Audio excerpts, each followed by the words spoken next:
देखा भाऊ, आज ना व्हिडिओ बनवा मुद्दा असा शे की देखा शेतकरीला असं रातपाटणं असा मक्काच पेरणं पडस.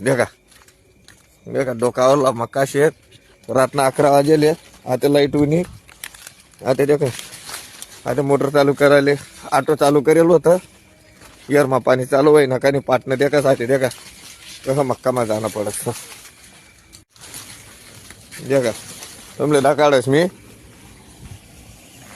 इथंशी बॅटरी न उदयामध्ये का हे असं पाणी चालू आहे. देखा पाटणं पाणी येरमा चालू आहे. दिननं सोलर चालस सोलर आहे आपलं 5 न सोलर आहे. रात नाही देखा अशी मोटर चालस. त्याने बी जुगाड करेल साडी बांधलेले आम्ही म्हणजे साडी माझी पाटणाची घाण गुन्हे असते साडी मागुती जास आणि खाले मक्याचं पाणी वा. राम राम जय कांदेच भेटत तुला व्हिडिओ.